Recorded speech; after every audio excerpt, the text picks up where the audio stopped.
டாஸ்மாக நடத்துற முதல்வர் அவர்கள் இந்த போதை கலாச்சாரத்தை ஒழிக்கணும்னு சொன்னா அப்ப அதுக்கு உங்களோட பதில் என்ன? இன்று செய்தியாளர்களை சந்தித்து பேசிய பாஜக எம்எல்ஏ வானதி ஸ்ரீனிவாசன் முதல்வர் ஸ்டாலினை கடுமையாக விமர்சனம் செய்துள்ளார். அதனால இன்னைக்கு தமிழகத்தோட முதல்வர் எங்க தன்னோட தோல்விகள் வெளியில தெரிஞ்சிரும், தன் மேல பொறுப்பு எடுத்துட்டா நம்ம மேல பழி போட்டுருவாங்க அப்படிங்கறதுக்காக மத்திய அரசு தான் காரணம், பெற்றோர்கள் தான் பாத்துக்கணும்னு அழகா தன்னோட அந்த செய்ய வேண்டிய வேலையை தூக்கி இன்னொருத்தங்க மேல போட்டுட்டு போக பாக்குறார்.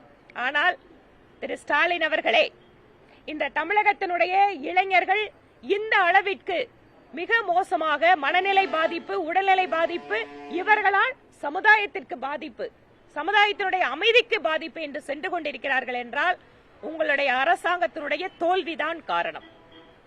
இந்த தோல்விக்கு நீங்க எங்கேயோ கை காட்ட வேண்டியதில்லை, இந்த தோல்விக்கு முழு பொறுப்பை ஏற்க வேண்டியது நீங்கள் தான்.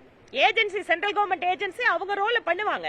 ஆனா நீங்க வந்ததுக்கு நீங்க ஒரு போதைப் பொருள் மாநிலத்துல எப்படி அது பழக்கமாயிட்டு இருக்கு? ஏன் கோயம்புத்தூருங்க, எத்தனை நேரத்துல நம்ம சொல்றோம், போலீஸ்ல கம்ப்ளைண்ட் பண்றோம், இந்த ஏரியாவில் போதைப் பொருள் நடமாட்டம் இருக்கு, என்ன பண்ணிட்டு இருக்கு ஸ்டேட்டோட ஏஜென்சி?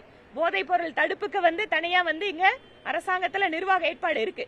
சரி, கஞ்சா இல்ல வேற வரக்கூடிய உள்நாட்டுல இருந்து வரல, வெளிநாட்டுல இருந்து வருது. போதைங்கிறது லோக்கல்ல இருக்கிற டாஸ்மாக் சேர்த்து தானே.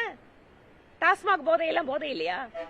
டாஸ்மாக நடத்துற முதல்வர் அவர்கள் இந்த போதை கலாச்சாரத்தை ஒழிக்கணும்னு சொன்னா அப்ப அதுக்கு உங்களோட பதில் என்ன? ஒவ்வொரு வருஷம் டார்கெட் வச்சு சேல்ஸ் பண்றீங்களே, அப்ப போதை எண்ணத்தை. செய்திகளை உள்ளது உள்ளபடி தெரிந்து கொள்ள ரெஃப்ளெக்ட் நியூஸை சப்ஸ்கிரைப் பண்ணுங்க.